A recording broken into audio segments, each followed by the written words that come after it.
Namo tassa bhagavato arahato samma sambuddhassa. Namo tassa bhagavato arahato samma sambuddhassa. Namo tassa bhagavato arahato samma sambuddhassa. Buddhaṃ Dhammaṃ Sanghaṃ Namasami.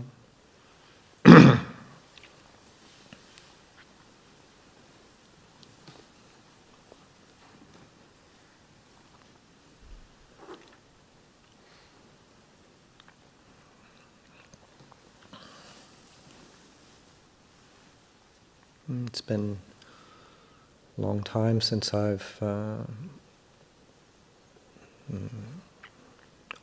shared anything in the hall. Not since probably middle of May. I'm just come back. I think most people know I've just come back from being abroad, being in California, primarily visiting my mother, and also Abhayagiri Buddhist Monastery where I began my monastic life. And so I've just been back a few days and I'm heading off again tomorrow morning. So it's been a very short, full few days, and I should hopefully be back next Friday, the 8th. So it's a time of great movement, significant movement. Especially since traveling is not as easy as it used to be. It just seems to be getting more and more complicated. And so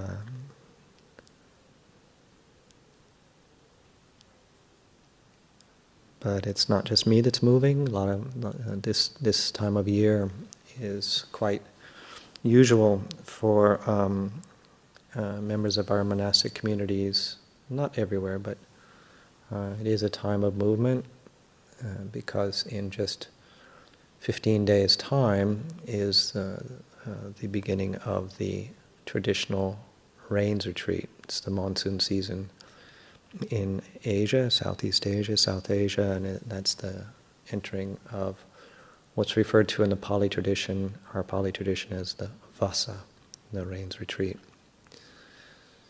So a rains retreat, there are extra rules, extra observances that need to be observed, and one of those is that you don't move monasteries unless it's absolutely necessary, like really a real urgency or danger, or there's a list of reasons why you can, but otherwise you determine to live in that monastery or that place, wherever it is. It doesn't have to be a monastery, but you determine to live there, to dwell there for 3 lunar months. And so that's why this time of year there's a lot of shifting around.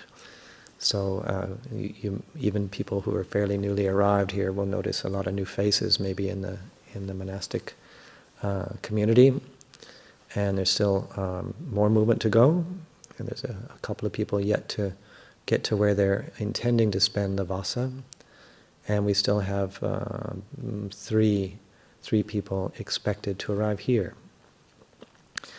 And so it's depending on how we relate to changes like this, it can either be really, one spectrum is it's really delightful to be traveling around and going to visit other monasteries and maybe visit your family and receive new people in the community. Or if we are more prone towards stability and real steadiness, it can be unsettling. It can be unsettling. Both for the person moving and the people who are where one is moving to. But one way I like to look at it through the lens of Dhamma is that it doesn't really matter whether we delight in it or find it unsettling, because in terms of once one is realizing insight into Dhamma, is that those are just states of mind, states of heart that arise and cease in consciousness.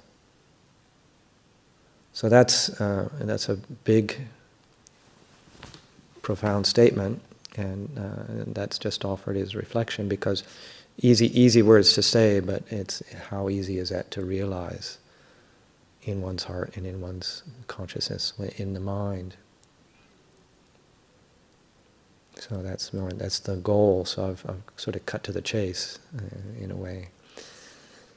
So, and how many words have been written, how many talks have been given, how many conversations have taken place, talking about, well, how do you achieve that? So my intention is not to lay out the roadmap. So I'm just going to offer some words for reflection tonight, but just recognizing that there's a lot going on in particular right here. Changes, me coming and going. Lampo Suchito was away for about 6 weeks. He's just come back a few days ago, and a couple of weeks he's scheduled to leave. Members of the community have left. People coming and going, as I mentioned, and it's a lot of movement. Myself, I'm enjoying it. I'm really enjoying seeing new faces here, seeing new guests. After.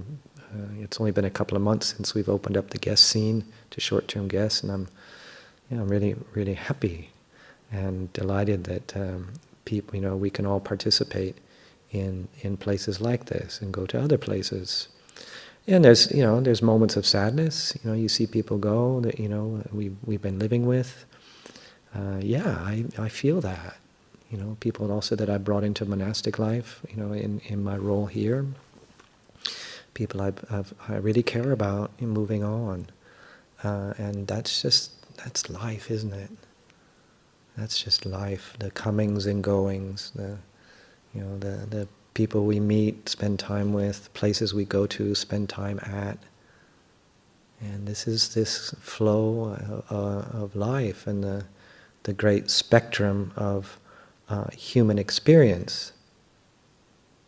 From this spectrum, and here again, from the most delightful and joyful and wonderful, to add, to use superlatives, and then within that same spectrum is the most hideous and difficult and painful, and then in between the two, and I would say, at least in my experience of life, most of life is somewhere in between the two.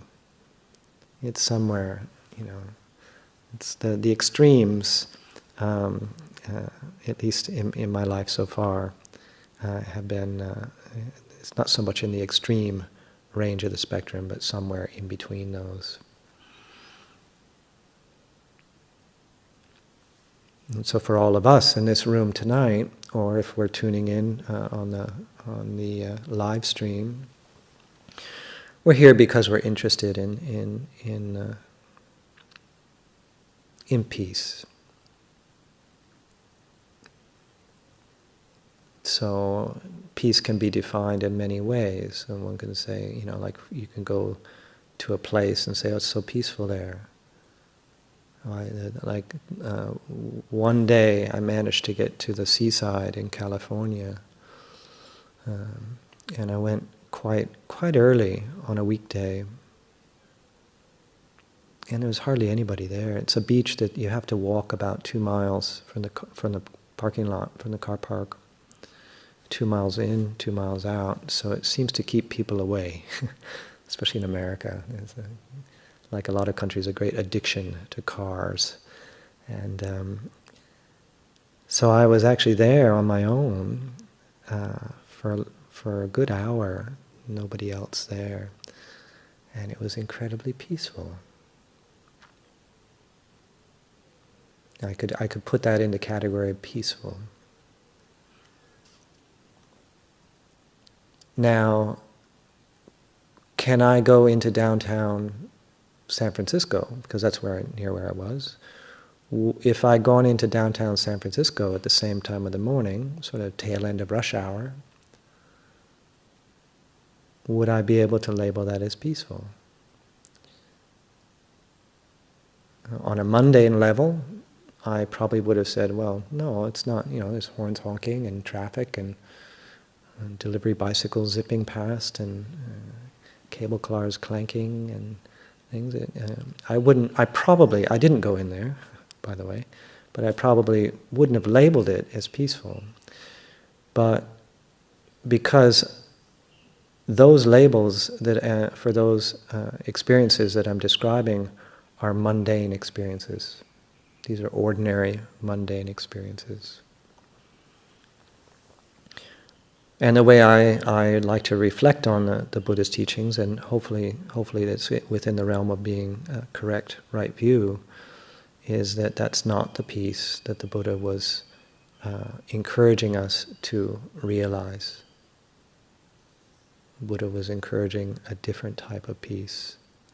Not ignoring mundane peace, but encouraging an unshakable peace, unconditional peace. And for those of you who have heard me speak, I often end up falling into this theme. It's the unconditional peace. So that me sitting on the beach alone on this delightful summer morning, not a cloud in the sky, this incredibly looking sea, pristine beach, hardly anybody there, cliffs and birds and ice plant blooming on the rocks and driftwood and all things that I find delightful to look at, peaceful. But it's mundane, it's ordinary. And then maybe the agitation that I would have felt, I don't know, I didn't go into San Francisco. Maybe the agitation, it's ordinary agitation, it's just things not the way I want them. If I was, really into going into the city like I used to be 30 years ago, 25 years ago, oh great, I'm in downtown San Francisco, I haven't been here for 2 years, oh wonderful, oh look, there's a cable car, and oh there's my favorite restaurant, and oh I want to go shopping, and I would have found that really delightful. So these are all, mundane states of mind and heart that are based on desire. If I was afraid of being on a beach, so when I walked in, just before I got on the beach, there was a sign that said tsunami evacuation zone, with a sign with a big wave. And it said, if there's an earthquake, run for high ground. Go. Now, if I was maybe freaked out about earthquakes, really nervous about earthquakes and tsunamis, maybe I wouldn't have been sitting on the beach feeling so peaceful. Because one could develop, and it's a good thing. It's good to be if there's a tsunami, get out of there. But I wasn't afraid. I was just enjoying myself. But that's based on my desire and on my lack of fear around that. Somebody else have a different experience going into the city based on desire. Because I no longer have that desire, I don't know what my experience would have been, but it wouldn't have been as interesting and fun or on the positive scale of the spectrum as it was 25, 30 years ago. Buddha's pointing at a peace that you can go to downtown San Francisco. As I was saying to one of the other community members this afternoon, we had tea together, and one of the examples I often use, and I've said it probably too many times in this hall, is, can we go to Piccadilly Circus here in London on the Saturday afternoon before Christmas, 2 p.m., and can we be peaceful? Can we remain steady?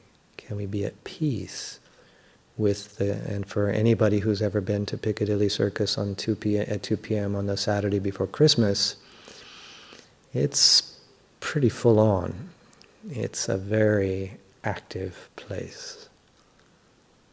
Could I be peaceful there?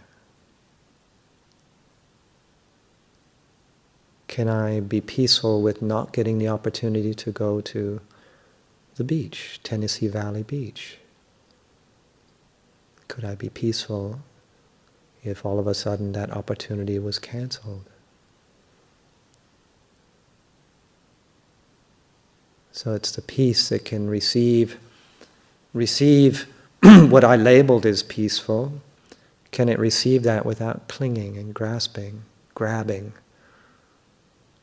And I have to admit, I was sitting there, and it was the day before my flight. But my flight wasn't till like 10:30 p.m. And sitting there, the thought came up, oh, maybe I can come back tomorrow. This is really pleasurable. And the thought came up, oh, maybe I can come tomorrow. And that's a natural enough thought, because when we get what we want, when we're experiencing the liked, the pleasant, that's to me, it just strikes me as one of the most natural responses, is that, yeah, more please, more please. Fortunately, as meditators, which we all are, we're developing the tools and of mindfulness and wisdom, awareness, to spot those triggers, those impulses, those thoughts that get thrown up into the mind. Because as natural as it was quite natural. I have only ever been to that beach once in my life, and about 15 years ago as a monk, somebody took me. And I haven't been to the seaside in a long time, and so it's natural enough. And so if I just treat it as natural, if I just hold, well, that's a natural response to something that's pleasant, and I can let that impulse arise in consciousness, linger, might be there a very short while or a short while, medium, long. Let it move, let it arise, let it cease, see it for what it is, and not act on it, not feel like I have to act on that impulse.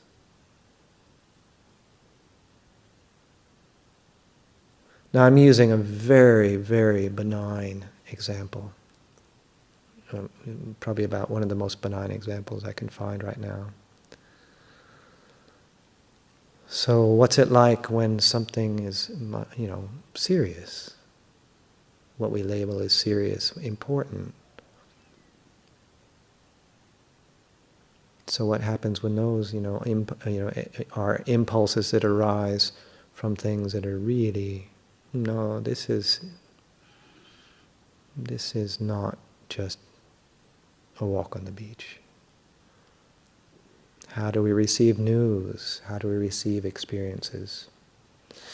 Like today, I got a text message from another monk, actually, up at Amaravati, saying that one of the supporters wanted to get in touch with me, one of the Dhamma friends there, somebody who I know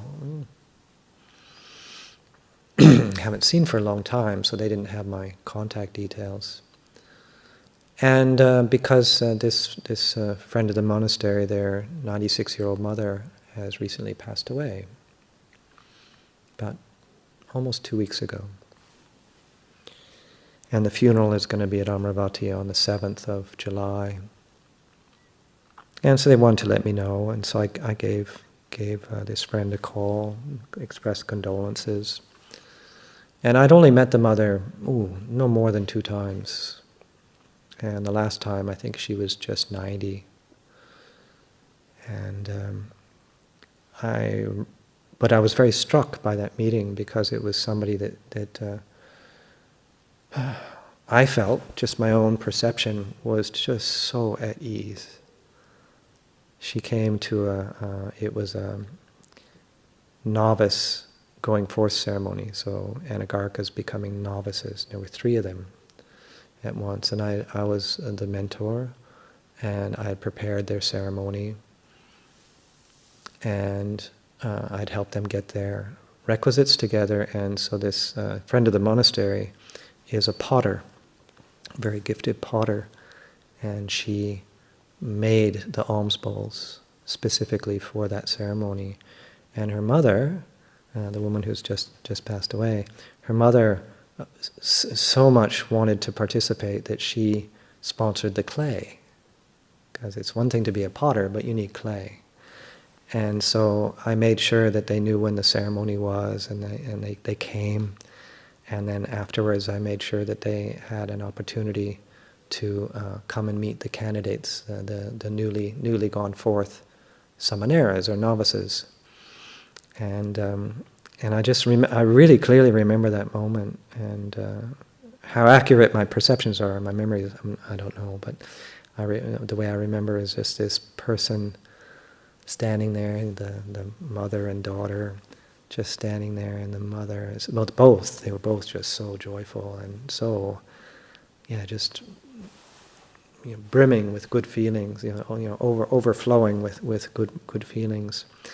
And this elder, 90-year-old, and she just looked so happy.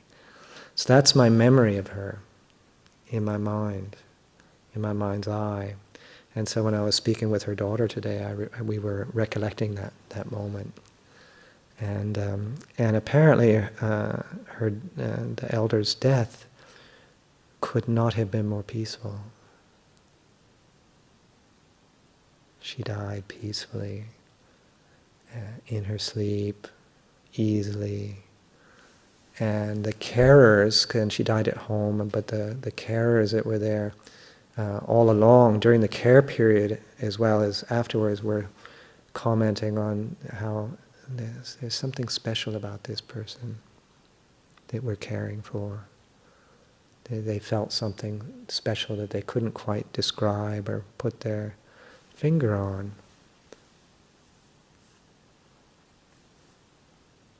So why I'm telling this story, there's two reasons. One is, my friend who I was speaking to today spoke about the fact that if that had happened maybe a week earlier, that she herself, the daughter, wasn't quite ready. And that something shifted in that last week, and that when the actual moment came, that there was not, a sort of the sorrow, lamentation, pain, grief, and despair that we just chanted in the Pali language of dukkha. There wasn't that sort of intense grief or sorrow. There was, of course, sadness, but something else. Sort of a being able to receive, to receive the perception, oh, mother, and passed away, transitioned, died. And through Dhamma practice, through practicing, we can experience these things. So here again, I've lifted this away from the benign example of being on a beach or being in a city. Right? How do we receive the things in life? How do we receive life? How do we receive death? The most natural things. How do we die? Not what manner, but sounds like this elder's death was, by my definition, it's as good as it gets. Apparently she was just totally at ease, as she was the last weeks of fading away and struggling with, the health, the body was it was not, the body was giving trouble, but her death was peaceful. The body was giving a lot of trouble, pain. And apparently she was usually with a smile on her face. No, I'm okay. Even though experiencing bodily difficulty. And the woman, the elder, my understanding from description is that she lived a very good life. There are causes and conditions that brought her to that moment. A life of practicing Dhamma, a life of developing the heart, developing the mind that can receive the delightful, that can experience the wanted, the good, the lovely, the life. She developed the ability to then meet these moments, these difficult moments of knowing that she was, preparing to pass.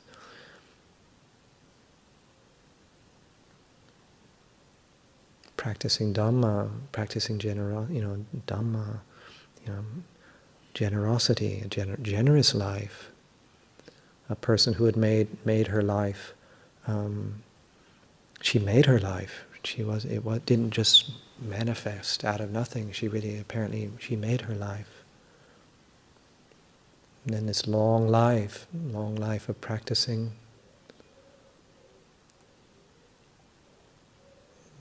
About 15, 16 years ago, there was an article in the Sunday Times magazine. Comes along with the newspaper here in England on Sunday, and I don't know if they still have it because I haven't seen a copy of that newspaper for years. But in near the back page of the magazine, I think it's called "Life in the Day of" or "Day in the Life of." Day in the Life of? Can't remember. One of the two. And they choose somebody different every week. It could be anybody from somebody we know, household name, to a nurse, just a person. And that's what I quite like about it. It's not just about fame and things like that. And so one week, they had His Holiness the Dalai Lama. And it's usually written by the person. And so, they go through their day from waking up in the morning till when they go to bed. It's one page, usually one photo. So it's quite brief. But His Holiness the Dalai Lama, and hopefully I'm not misquoting anything. If I am, please forgive me. But he spoke about his morning meditation in particular. It said, I get up at such and such an hour, and it was really early. And then I meditate my recollection, it was something like 3 or 3.5 hours. And then I get on my I think then was his treadmill. He'd get on his treadmill. And in fact, the picture showed him on his treadmill. And I think there was even suttas on the thing. But anyway, and then he'd have breakfast. And I think I've got that bit right. But he said, and my main meditation, at least at that time, and I think it had been quite long term, I think his main meditation was contemplating his own death. And contemplating his own death and working through that through meditation over and over. And I have no idea what the detail was of that. There might be some really, quite profound practices within that. But then, for anybody who's seen His Holiness the Dalai Lama speak, either on the internet or live, or seen him interviewed, there is a side of him which is very jovial and fun. And he was talking about contemplating his own death, and then he says, my only concern, my only worry is that when it comes to the moment, I blow it. Right? So here's His Holiness the Dalai Lama keep reflecting, practicing. He was 15 years ago, he would have been in his sort of early to mid 70s. A life of meditation, practicing. Many times I've heard him or read, he described himself as a simple monk. I'm just a simple monk, practicing. Preparing. So in our life we have these opportunities, like I said at the beginning of this reflection, excuse me, we're all here out of the interest in developing peace. We might have another word for it. We all have this opportunity, and also dialing in from home, tuning in from home. No matter where we are, there's something we can do that leans us towards peace. Even if our situation is very difficult, there's something. Some of the things I've read, I haven't been reading so much the last month, but the first month of the war in Ukraine, and just some of the things I read about peace, people, what they were doing in the most horrific situation, and acts of kindness. Acts of bravery, helping people, feeding people, rescuing people. So in these horrible, I think it's safe to say that in almost any situation there's just something we can do that leans us towards, inclining towards peace, inclining goodness. Even if it's just refraining from doing something, to refrain from doing anything unwholesome. Now, for those of us sitting in this room, I mean, what a privilege. What a privilege. I mean, just looking around, it's peaceful, serene, warm, ventilated, sound of birds outside. Everything in this room is peaceful. This monastery, the way it's supported, plenty of food, plenty of requisites.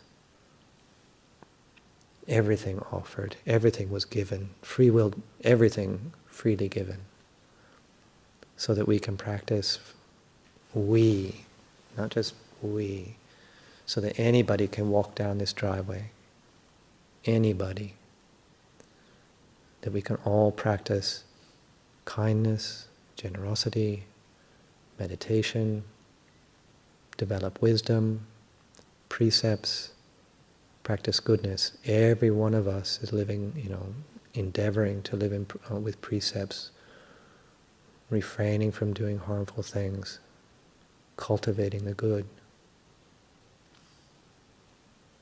Developing the heart, developing the mind that can receive, like I was describing earlier, even the most mundane, because it's often those mundane things that we're really developing these habits, clinging.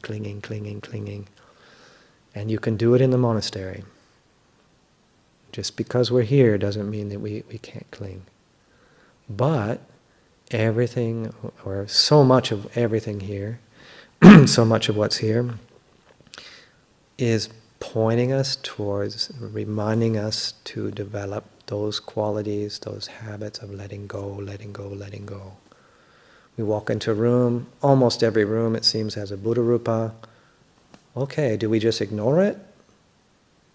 Or do we recognize it? Do we bow to it, or do we just walk past it? And what's the Buddha reminding us of? Now, for each and every one of us, it might be slightly different, but awakened wisdom. Buddha, awakened wisdom.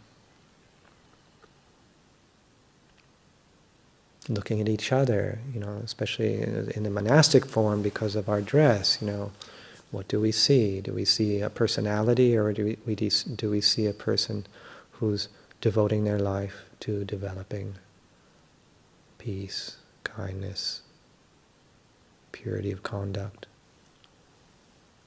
And so, in the monastery we can become a bit kind of, it's possible to become blasé about it.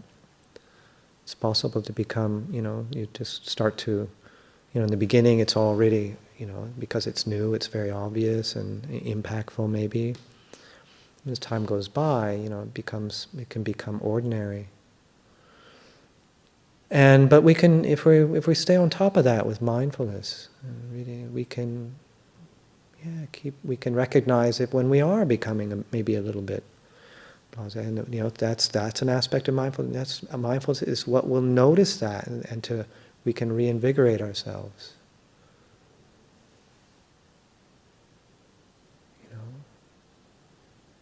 But on the other side, it's not about clinging either. About clinging, like or forming an identity, or to identify, over-identify in a mundane way. Yeah, I identify as a Buddhist monk. Yeah, in the conventional world, that's what I am. But I wasn't always a Buddhist monk. Conventionally speaking, I am a Buddhist monk. If I cling, if I grasp, if I form an identity around that, I will suffer, and probably people around me will suffer too, because I'll act out in ways that are irritating, annoying. And then if that identity is threatened, then I suffer more. I'm already suffering if I'm identifying it, even with if nothing happens. Then if that's threatened in any way, and then I'm going to suffer more, and then also the other people around me might suffer even more because I might lash out. So through mindfulness, using whatever form we're living in, to not identify as a layperson. How many times did I probably say, and I hear it over the years, oh, I'm only a layperson, or I only follow 5 precepts. Oh, that's profound, 5 precepts. So just we use whatever form we're in. Yes, conventionally speaking, talk about ourselves. If somebody says, oh, are you a monk? No, I'm a layperson. Or are you a monk? Yeah, I'm a monk. But don't be a monk. Don't be a layperson. Just do kindness. Do generosity. Do wholesome actions through body, speech, and mind. Keep up now.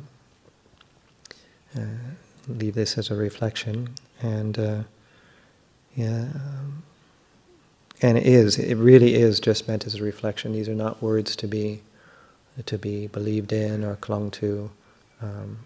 Just whatever kind of lands and seems like something that fits in. Consider it.